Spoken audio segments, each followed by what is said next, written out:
অসম উন্নতি সভাৰ দ্বিতীয় বাৰ্ষিক অধিৱেশন শংকৰদেৱ কলাক্ষেত্ৰত দিনজোৰাকৈ অনুষ্ঠিত হয় অধিৱেশন পতাকা উত্তোলন কৰে অসম উন্নতি সভাৰ সভাপতি ডক্টৰ সমুজ্জ্বল কুমাৰ ভট্টাচাৰ্যই এই অধিৱেশনতে অনুষ্ঠিত হয় প্ৰতিনিধি সভা অসমক পৰিকল্পিতভাৱে অৰ্থনৈতিক সংগ্ৰামৰ জৰিয়তে আগুৱাই নিয়াৰ লক্ষ্য অসম উন্নতি সভাৰ তাৰ উপৰিও মাইনা পাৰিজাত আৰু বিভিন্ন ধৰণৰ তেখেতসকলক শ্ৰদ্ধা সহকাৰে অনুৰোধ জনাম যে তেখেতসকলৰ গোটেই ভাণ্ডাৰটো আমাক মই এটা কথা আপোনালোকক কৈ দিব খোজো যে অসম উন্নতি সভাই ছাত্ৰ সন্থাৰ অসম উন্নতি সভাই অৰ্থনৈতিক যি সংগ্ৰাম এই সংগ্ৰামত আমি সফল হ'মেই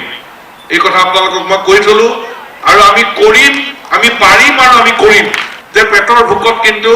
জাতীয়তাবাদ নহয় পেটত গামোচা মাৰি জাতীয়তাবাদ নহয় তাৰ মূল ভেটিটো আমি অৰ্থনৈতিক ভেটিটো শক্তিশালী কৰিব লাগিব সন্মান সহকাৰে প্ৰত্যেকজন যুৱক যুৱতীয়ে মৰ্যাদা সহকাৰে জীয়াই থকাৰ পথৰ সন্ধান পাব লাগিব প্ৰতিটো পৰিয়ালৰ জীৱন ধাৰণৰ মানদণ্ড উন্নত কৰিব লাগিব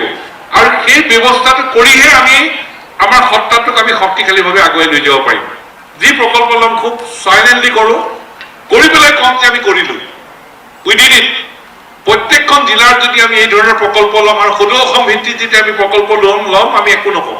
প্ৰকল্পটো সম্পূৰ্ণ আৰম্ভণিৰ পৰা শেষলৈকে খুব মৌনভাৱে আমি কৰিম শেষৰ পিছতে আমি জনাম যে আমি কৰিলোঁ আমি পাৰিলোঁ আৰু আমি কৰিলোঁ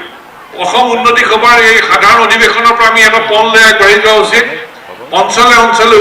উৎপাদন ঘৰে ঘৰে উপাৰ্জন এই শ্লোগানটো লৈয়ে আমাৰ এই অৰ্থনৈতিক যাত্ৰা আমি আগুৱাই লৈ যাম